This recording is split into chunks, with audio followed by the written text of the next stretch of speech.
Population rates are collapsing everywhere, and nobody really knows why or what to do about it. I'm going to explain everything you need to know and why we should care. So, population rates, like the rate people have children, determine their growth rate, and the replacement rate for a country or a civilization to have exactly the same amount of people in the future is actually 2.1 children per family.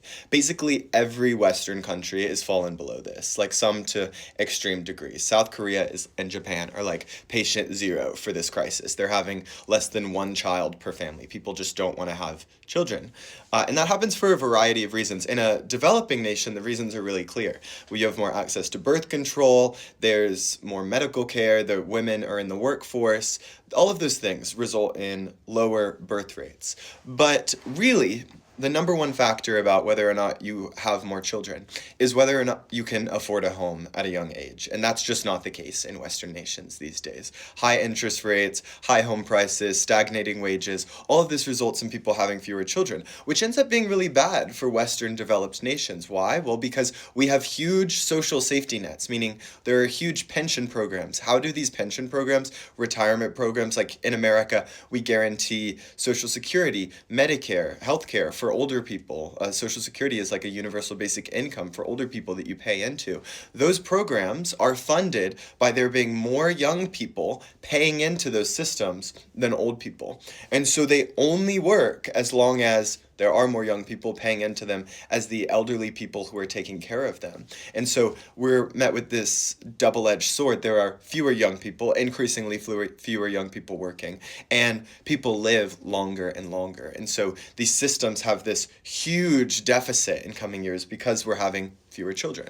But what's the most interesting story about these declining birth rates is that they're collapsing in countries that haven't yet reached full prosperity. Developing nations that are lack those social safety programs and lack, as many women in the workforce, they might have more access to birth control because that's proliferated throughout the whole world, but still not as much access as in developed nations. And those countries are seeing collapsing birth rates too.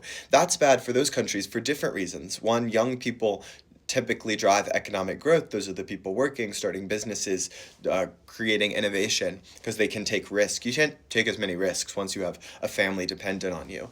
And so they're collapsing in those countries. It's a combined force of social media making everybody lonelier and less economic opportunity. Even in those more developing nations, home prices are outpacing the wage growth in many cases. And so this is just a global problem, and there's really no clear solution. It's really hard to get people to have more children once they stop, once it becomes the social norm not to. You can look at China's one-child policy as an example that they mandated families in urban areas for decades could only have one child because the world was concerned about this concept from Thomas Malthus, who was a sociologist, economist, about this Malthusian curve, that everybody thought that population growth was exponential, but food growth was like the growth of food production was only arithmetic, like only linear. That's not true at all. We found that actually food production is exponential because of new technologies and GMOs and all these ways that we can make more nutritious food from less resources, make it faster. That actually goes even faster than population. And so now our population is starting to decline. And in many countries, it could halve in their country in the next 100 years. If your growth rate, like in South Korea, is 0.75 children per family, your population will halve in less than a century.